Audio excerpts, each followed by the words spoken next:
আসসালামু আলাইকুম। Class 8-এর online ক্লাসে, ইতিহাসের অনলাইন ক্লাসে আজ তোমাদের স্বরাজ্য দল, সাইমন কমিশন এবং আইন অমান্য আন্দোলন নিয়ে আলোচনা করব। গত ক্লাসে আমরা আলোচনা করেছি অসহযোগ আন্দোলন নিয়ে, এবং আমরা অসহযোগ আন্দোলন পড়েছি, সেখানে চৌরি চৌরার ঘটনা পড়েছি, অসহযোগ আন্দোলন ব্যর্থতার কারণ পড়েছি, এবং অসহযোগ আন্দোলন গান্ধীজির নেতৃত্বে যে সর্বভারতীয় আন্দোলন ছিল, সেই আন্দোলন কেন গণবিদ্রোহ বা কেন গণ আন্দোলন, সে সম্পর্কে আমরা বিস্তারিত আলোচনা করেছি। খিলাফত সম্পর্কে আমরা গত ভিডিওয় বিস্তারিত আলোচনা করেছি। তাহলে আজকে যে টপিকগুলো আলোচনা করা হবে সেটা হলো 1 নম্বরে যে স্বরাজ্য দল, 2 সাইমন কমিশন এবং 3 নম্বর আইন অমান্য আন্দোলন। তাহলে প্রথমে স্বরাজ্য দল নিয়ে আলোচনা করব। প্রথমে স্বরাজ্য দল নিয়ে আলোচনা করব।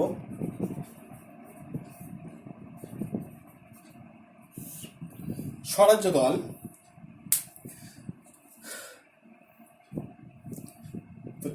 অসহযোগ আন্দোলনের ব্যর্থতার পর 1923 খ্রিস্টাব্দের 1 জানুয়ারি, 1923 খ্রিস্টাব্দের 1 জানুয়ারি, তোমাদের যে বই, সেই বইয়ে এই সালটা তোমাদের দেখে একটু ভুল আছে। তোমাদের বইটা দেখবে 1922 আছে, কিন্তু 1922 নয়, 1923 খ্রিস্টাব্দের 1 জানুয়ারি স্বরাজ্য দল গঠিত হয়েছিল। তাহলে অসহযোগ আন্দোলনের ব্যর্থতার পর 1923 খ্রিস্টাব্দের 1 জানুয়ারি চিত্তরঞ্জন দাস এবং মতিলাল নেহেরুর নেতৃত্বে স্বরাজ্য দল গঠিত হয়।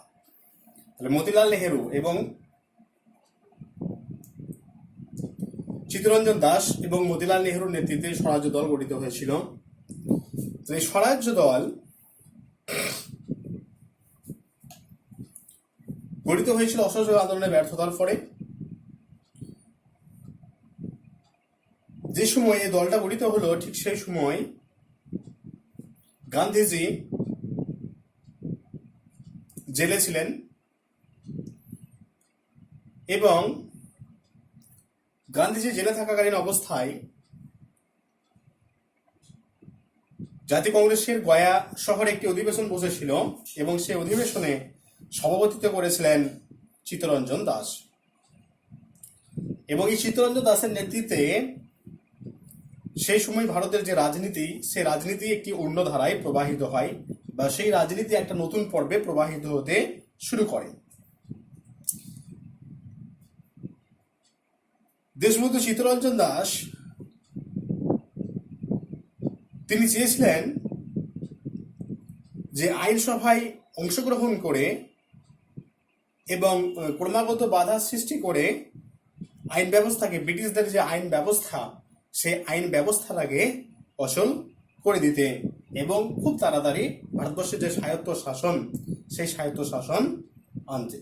এই দুটো উদ্দেশ্যকে সামনে রেখে, এই দুটি উদ্দেশ্যকে সামনে রেখে দেশবন্ধু চিত্তরঞ্জন দাস এই 1923 খ্রিস্টাব্দের 1 জানুয়ারি স্বরাজ্য দল গঠন করেছিলেন। তার প্রথম উদ্দেশ্য হচ্ছে যে আইন সভা, সেই আইন সভায় সক্রিয়ভাবে অংশগ্রহণ করে সেখানে ক্রমাগত বাধা সৃষ্টি করে ব্রিটিশদের যে আইন ব্যবস্থা, সেই আইন ব্যবস্থাকে অচল করা।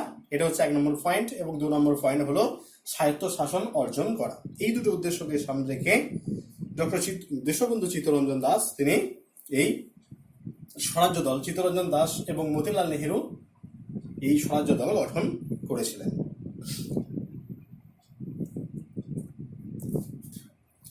1923 সালের নির্বাচনে স্বরাজ্য দল বাংলাদেশ এবং মধ্যপ্রদেশের আইনসভায় অভূতপূর্ব সাফল্য লাভ করে। বাংলাদেশের নির্বাচনে স্বরাজ্য দলের নবীন প্রার্থী ডক্টর বিধানচন্দ্র রায় সর্বভারতীয় নেতা সুরেন্দ্রনাথ ব্যানার্জিকে পরাজিত করেছিলেন। তাহলে কেন্দ্রীয় যে আইন পরিষদ, সেই আইন পরিষদে স্বরাজ্য দল 145টি আসনের মধ্যে 45টি আসন দখল করেছিলেন, এবং এই কাজটা করেছিলেন খুব অল্প সময়ের মধ্যে, যেটা ছিল একটা অভূতপূর্ব সাফল্য। এবং বাংলাদেশের আইনসভায় স্বরাজ্য দলের নেতৃত্ব গ্রহণ করেন দেশবন্ধু চিত্তরঞ্জন দাস। আর কেন্দ্রীয় যে আইন পরিষদ, সেই কেন্দ্রীয় আইন পরিষদে দলীয় নেতা হয়েছিলেন মতিলাল নেহেরু। শুধুমাত্র এই আইনসভাতেই নয়, কলকাতার পৌরসভার যে নির্বাচন, সেই পৌরসভা নির্বাচনে সংখ্যাগরিষ্ঠতা অর্জন করেছিল এই স্বরাজ্য দলের প্রার্থীরা। স্বরাজ্য দলের যে কার্যক্রম, সেটা আমরা দেখবো যে স্বরাজ্য দলের যে কার্যাবলী, সেই কার্যাবলী কি ছিল সেটা একটু দেখবো। স্বরাজ্য দলের কি কার্যাবলী ছিল। স্বরাজ্য দলের যে কার্যাবলী, স্বরাজ্য দলের যে প্রার্থীরা চেয়েছিলেন, অর্থাৎ চিত্তরঞ্জন দাস এবং মতিলাল নেহেরু, এরা চেয়েছিলেন যে ব্রিটিশদের যে দমনমূলক আইন, সেই দমনমূলক আইনকে প্রত্যাহার করা। তাহলে দমনমূলক আইন বলতে আমরা রাওলাট আইন 1919 খ্রিস্টাব্দে পড়েছি, যাকে কালা কানুন বলা হয়। সেই রাওলাট আইনকে প্রত্যাহার করা এবং ভারতের রাজনীতির সঙ্গে যুক্ত যাদেরকে বন্দী করা হয়েছিল, সেই বন্দীদেরকে মুক্ত করা। এছাড়াও অন্যান্য সাংবিধানিক উপায়ে স্বরাজ্য দল মন্টেগু চেমস্ফোর্ড শাসন সংস্কার, সেই শাসন সংস্কারকে বাতিল করতে চেয়েছিল। আইনসভার বাইরে স্বরাজ্য দলের অনুকূলে জনমত গড়ে তোলবার একটা চেষ্টা করা হয়েছিল এবং এই স্বরাজ্য দল হিন্দু এবং মুসলমানের মধ্যে ঐক্য স্থাপনের কাজটা খুব সহজভাবে করতে পেরেছিলেন। এবং এই হিন্দু মুসলমানের ঐক্য সম্পাদনের জন্যই তারা বেঙ্গল ফ্যাক্ট 1923 খ্রিস্টাব্দে যেটা হলেন, এই স্বরাজ্য দল 1923 খ্রিস্টাব্দে বেঙ্গল প্যাক্টের মাধ্যমে হিন্দু এবং মুসলমানের ঐক্য স্থাপন করতে সচেষ্ট হয়েছিল। এবং এই চুক্তিতে 1923 খ্রিস্টাব্দে যে বেঙ্গল ফ্যাক্ট, এই চুক্তিটা স্বাক্ষরিত হলো। এই চুক্তিতে স্থির হয়েছিল যে বাংলার আইনসভা প্রতিনিধিত্ব হবে জনসংখ্যার ভিত্তিতে স্বতন্ত্র নির্বাচক মণ্ডলীর মাধ্যমে। এবং সরকারি চাকুরি, সেই সরকারি চাকুরিতেও যাতে মুসলিম সম্প্রদায়ের মানুষ, অর্থাৎ সংখ্যালঘু সম্প্রদায়ের মানুষের একটা আনুপাতিক হার থাকে, সেদিকেও কিন্তু স্বরাজ্য দল নজর দিয়েছিল।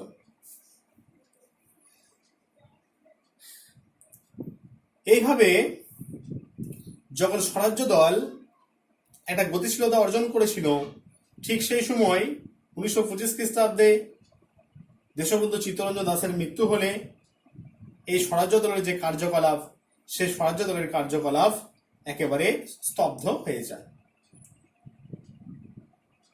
তাহলে স্বরাজ্য দলের যে মূল্যায়ন, সেই মূল্যায়নে যদি আমরা বলি, তাহলে আমরা বলবো যে 1923 খ্রিস্টাব্দের 1 জানুয়ারি যে স্বরাজ্য দল গঠিত হয়েছিল, সেই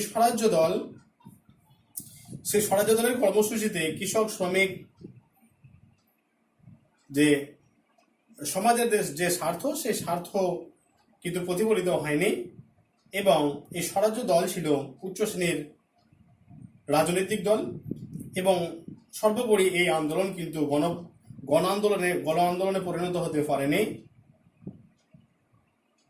এত সত্ত্বেও আমরা বলতে পারি যে এই স্বরাজ্য দল কিন্তু আইনসভায় অংশগ্রহণ করে এই ব্রিটিশদের যে আইনসভায় অংশগ্রহণের মাধ্যমে বাধাদানের সৃষ্টি করে ব্রিটিশ শাসন ব্যবস্থাকে অচল করে দিয়েছিল এবং যে স্বায়ত্ত শাসনের পথ, এই স্বায়ত্ত শাসনের পথকে এই স্বরাজ্য দল অনেকটা মসৃণ করতে পেরেছিল।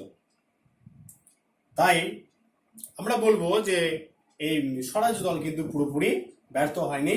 কিছুটা হলেও ভারতবর্ষের যে স্বাধীনতা লাভ বা স্বায়ত্ত শাসন, যেটাকে সেই সময়কালে বলা হয়েছিল, সেই স্বায়ত্ত শাসনের পথকে কিছুটা হলেও সুগম করেছিল। সাইমন কমিশন নিয়ে আলোচনা করব। 1927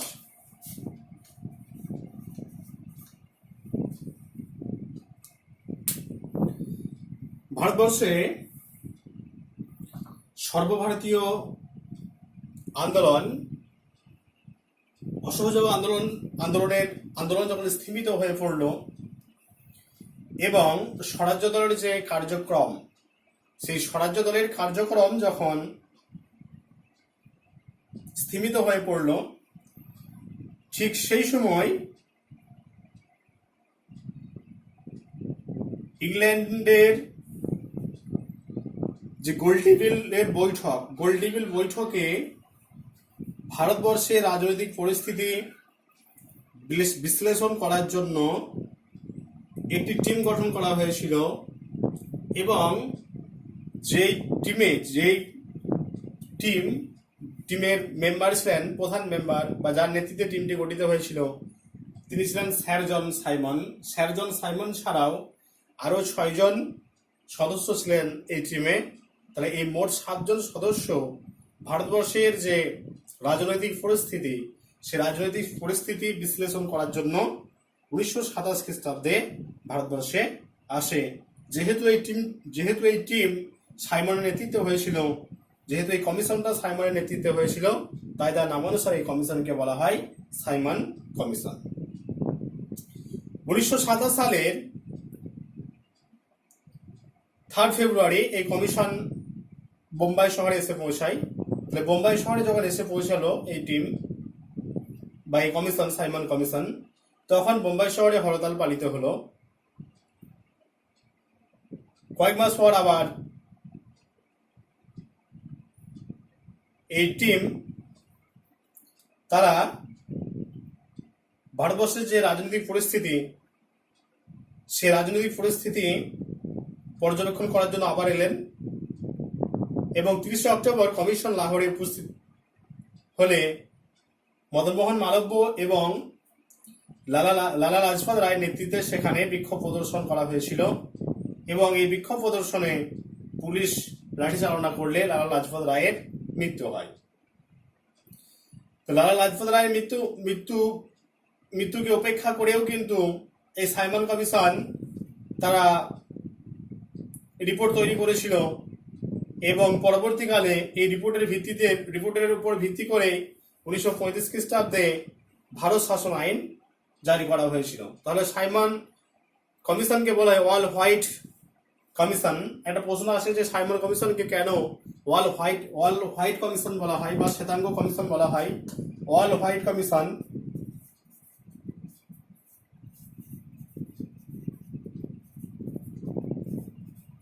সাইমন কমিশনকে কেন অল হোয়াইট কমিশন বলা হয়? একটা 2 নম্বরের কোশ্চেন পড়ে।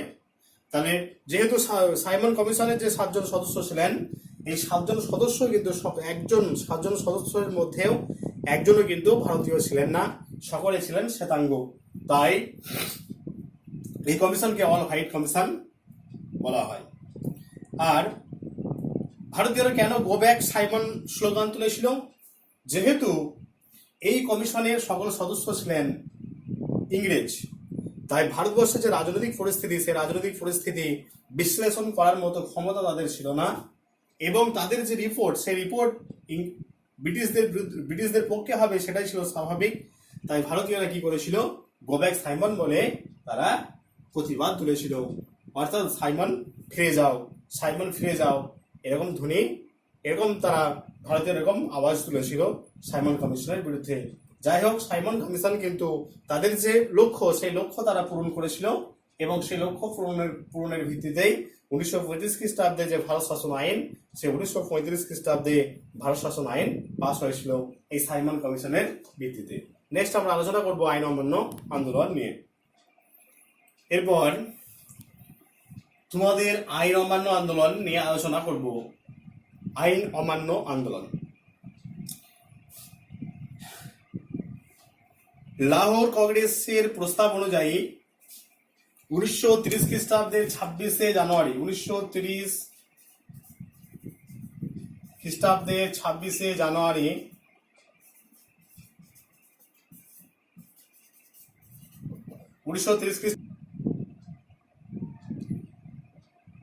এবং 1930 খ্রিস্টাব্দে 26শে জানুয়ারি ভারতবর্ষে প্রথম স্বাধীনতা দিবস উদযাপিত হয়। ভারতের জাতীয় সংগ্রামের ইতিহাসে অন্যতম গুরুত্বপূর্ণ একটি আন্দোলন ছিল আইন অমান্য আন্দোলন। আইন অমান্য মানে আইনকে অমান্য করা। তাহলে আইন অমান্য আন্দোলন ছিল অসহযোগ আন্দোলন।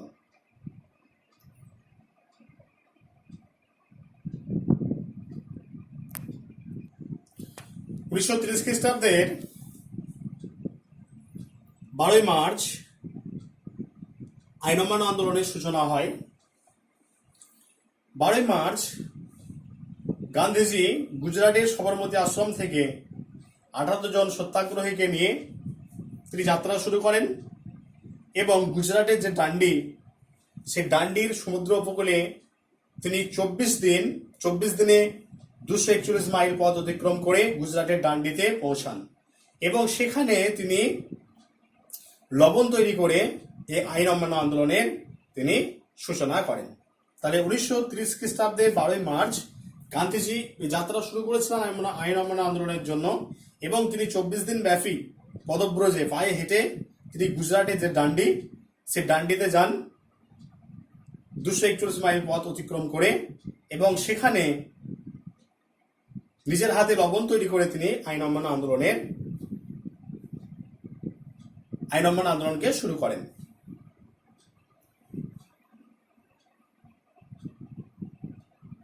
জনগণের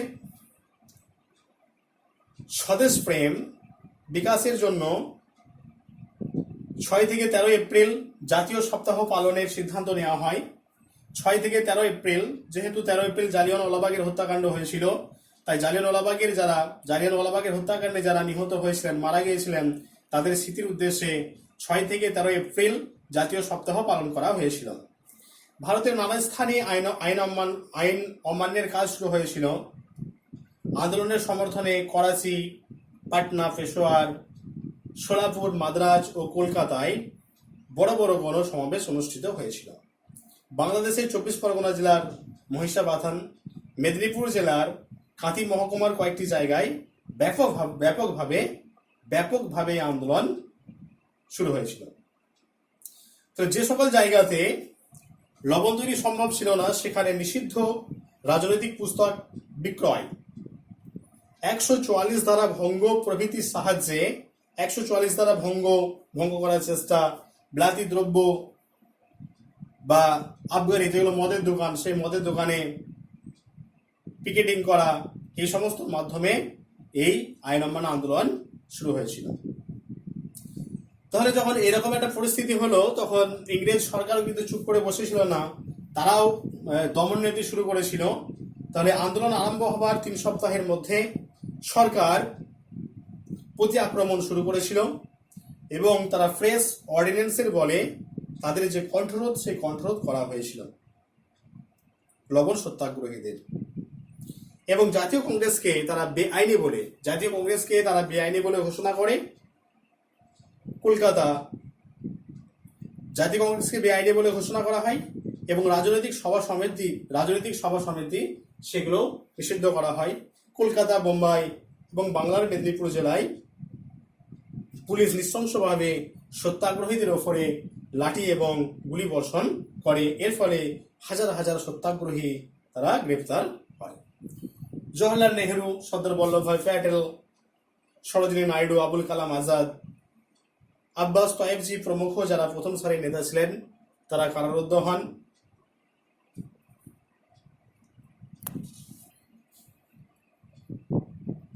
গান্ধীজিকেও আটক করা হয় এবং ওয়ার্ধা জেলে রাখা হয়। এই আন্দোলনের প্রভাব উত্তর পশ্চিম সীমান্ত অঞ্চলে পড়েছিল। উত্তর পশ্চিম সীমান্ত অঞ্চলের নেতা খান আব্দুল গফফার খান, যিনি ভারতবর্ষের ইতিহাসে ফ্রন্টিয়ার গান্ধী বা সীমান্ত গান্ধী নামে পরিচিত, তিনি গান্ধীজির অহিংস অসহযোগ আন্দোলনে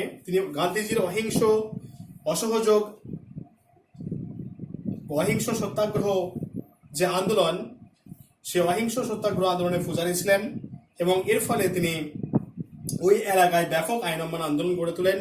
দুর্ধর্ষ পাঠানদের নিয়ে তিনি গঠন করেছিলেন লালকর্তা বাহিনী তিনি গঠন করেছিলেন এবং তিনিও কিন্তু এই আন্দোলনকে ফলপ্রসূ করেছিলেন উত্তর পশ্চিম সীমান্ত প্রদেশে। বাংলার মেদিনীপুর জেলায় আইন অমান্য আন্দোলন প্রবল আকার ধারণ করেছিল। কাঁথি দিয়ে সত্যাগ্রহীদের ওপর গুলি চালনা এবং তমলুক, মেদিনীপুর জেলার যে তমলুক, সেই তমলুকে ঘরবাড়িতে অগ্নিসংযোগ করা হয়েছিল। নানা রকম অত্যাচার উৎপীড়নেও কিন্তু যারা সত্যাগ্রহী ছিলেন তাদের যে সৎ সংকল্প, সেই সংকল্প থেকে তারা দূরে সরে যায়নি। এছাড়াও রাওয়ালপিন্ডি, লাহোর, বোম্বাই, মাদ্রাজ, পাটনা, মুঙ্গের, ভাগলপুর প্রভৃতি জায়গায় এই অসহযোগ আন্দোলন এই আইন অমান্য আন্দোলন ছড়িয়ে পড়েছিল। তাহলে এই যে আইন অমান্য আন্দোলন, এই আইন অমান্য আন্দোলনের গুরুত্ব যদি আমরা বলি, বা এই আইন অমান্য আন্দোলন কেন প্রত্যাহার করা হয়েছিল, 2 নম্বরে একটা প্রশ্ন পড়ে যে আইন অমান্য আন্দোলন প্রত্যাহারের কারণ কি ছিল। তাহলে জনগণের যখন এরকম ব্রিটিশদের অত্যাচার, সেই ব্রিটিশদের অত্যাচার, দেশের বিভিন্ন প্রান্তে হিংসাত্মক কার্যকলাপ এবং সাম্প্রদায়িক প্রতিষ্ঠানগুলি পূর্ণ আইন অমান্য আন্দোলন কেন প্রত্যাহার করা হয়েছিল, প্রত্যাহারের কারণ সেটা আমরা দেখব। তাহলে জনগণের যখন অসহনীয় দুর্দশা এবং বিভিন্ন প্রদেশের বিভিন্ন প্রান্তের হিংসাত্মক কার্যকলাপ, সাম্প্রদায়িক প্রতিষ্ঠানগুলির পূর্ণ সুযোগ লাভের প্রচেষ্টা, হাজার হাজার মানুষের কারাবরণ, আন্দোলনকারীদের ধনসম্পত্তি বাজেয়াপ্ত করা, সরকারের চরম ও নৃশংস দমন নীতি প্রভৃতিতে গান্ধীজি মর্মাহত হন এবং 1934 খ্রিস্টাব্দের মে মাসে তিনি আইন অমান্য আন্দোলন প্রত্যাহার করেন। তাহলে অসহযোগ আন্দোলন প্রত্যাহারে যেরকম চৌরি চৌরার ঘটনা ছিল, আইন অমান্য আন্দোলনের প্রত্যাহার যদি বলে তখন এটা লিখতে হবে যে এটাও 2 নম্বরের কোশ্চেন অনেক সময় পড়ে যে আইন অমান্য আন্দোলনের প্রত্যাহারের কারণ কি ছিল, বা আইন অমান্য আন্দোলন কেন প্রত্যাহার করে নেওয়া হয়েছিল। তখন এই ঘটনাটা বলবে যে দেশব্যাপী জনগণ সক্রিয়ভাবে এই আন্দোলনে অংশগ্রহণ করেছিলেন এবং তাদের ওপর ব্রিটিশদের বা ইংরেজদের অসহনীয় দুর্দশা, হিংসাত্মক কার্যকলাপ, মানুষের কারাবরণ, আন্দোলনকারীদের ধনসম্পত্তি বাজেয়াপ্তকরণ, সরকারি চরম নৃশংস দমন নীতি প্রভৃতির ফলে গান্ধীজি মর্মাহত হয়েছিলেন এবং 1934 খ্রিস্টাব্দের মে মাসে তিনি এই আন্দোলনকে প্রত্যাহার করে নেন। তাহলে এই আন্দোলনের গুরুত্ব কি ছিল, আইন অমান্য আন্দোলনের গুরুত্ব। তাহলে এই আইন অমান্য আন্দোলন ভারতবর্ষের যে স্বরাজ্য লাভ বা স্বায়ত্তশাসন লাভ, সেই স্বায়ত্তশাসন লাভে ব্যর্থ হয়েছিল ঠিকই, তবে এই আন্দোলন জনমানসে একটা ছাপ রেখেছিল এবং ভারতবর্ষের জাতীয় আন্দোলনকে সর্বভারতীয় গণ আন্দোলনে পরিণত করেছিল এই আইন অমান্য আন্দোলন। গান্ধীজি ভারতীয়দের প্রতি যে আত্মোৎসর্গের আহ্বান জানিয়েছিলেন তার উৎকৃষ্ট উদাহরণ হলো এই আইন অমান্য আন্দোলন। অর্থাৎ ভারতবর্ষের স্বাধীনতার জন্য ভারতবর্ষের যে আপামর জনসাধারণ, সেই আপামর জনসাধারণ যে কোনো সময়ে প্রাণ দিতে প্রস্তুত এই আইন অমান্য আন্দোলন তার একটা প্রকৃষ্ট উদাহরণ। আর এই আইন অমান্য আন্দোলন পরবর্তীকালে আগস্ট আন্দোলন বা ভারত ছাড়ো আন্দোলনের পথকে আরো অনেকটা মসৃণ করেছিল। নেক্সট দেখো, তোমাদের টুকরো পদে একটা আছে গান্ধী আরউইন চুক্তি। গান্ধী আরউইন চুক্তি 1931 খ্রিস্টাব্দের 5ই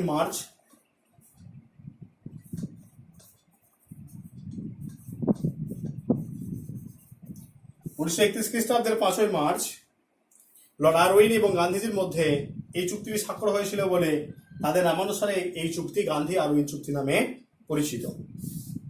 তাহলে এই চুক্তির শর্ত অনুসারে সরকার অত্যাচারমূলক আইন এবং অর্ডিন্যান্স এগুলো প্রত্যাহার করে নেয়, রাজনৈতিক বন্দীদের মুক্তি দেওয়া হয় এবং বাজেয়াপ্ত সম্পত্তি ফেরত দিতে সম্মত হয়। অন্যদিকে কংগ্রেস আইন অমান্য আন্দোলন বন্ধ করতে এবং দ্বিতীয় গোলটেবিল বৈঠকে যোগদান করতে তারা সম্মত হয়। তাহলে গান্ধী চুক্তির অপর নাম দিল্লি চুক্তি। অনেক সময় পরে কবে কাদের মধ্যে দিল্লি চুক্তি স্বাক্ষরিত হয়েছিল, তখন ঘাবড়ে যাওয়ার কিছু নেই, এটাই কিন্তু উত্তর। এর অপর নাম হচ্ছে দিল্লি চুক্তি, 1931 খ্রিস্টাব্দের 5ই মার্চ। ঠিক আছে, তাহলে আজকে তোমাদের স্বরাজ্য দল, সাইমন কমিশন এবং আইন অমান্য আন্দোলন নিয়ে আলোচনা করা হলো। ভিডিওগুলো সবাই ভালো করে দেখবে। নেক্সট আবার পরীক্ষা হবে সামনে, 3rd অনলাইন টেস্ট। কারো যদি কিছু বুঝতে অসুবিধা হয় অবশ্যই জানাবে এবং আমি প্রশ্নগুলো 2-1 দিনের মধ্যেই, সমস্ত কোশ্চেন আমি 2-1 দিনের মধ্যেই হোয়াটসঅ্যাপে পাঠিয়ে দেবো, সেই প্রশ্নগুলো সবাই রেডি করবে। আর তোমরা যেহেতু আমাদের পরীক্ষাগুলো 1 নম্বরের পরীক্ষা হয়, তাই তোমাদের কাছে যে বই আছে সে সমস্ত বই থেকে 1 নম্বর যে কোশ্চেনগুলো হয় সেগুলো তোমরা নিজেরা প্র্যাকটিস করো, এবং এই সমস্ত প্রশ্ন যেমন ধরনের প্রশ্ন হয় আমি সমস্ত প্রশ্ন 2-1 দিনের মধ্যে পাঠিয়ে দেবো। ঠিক আছে?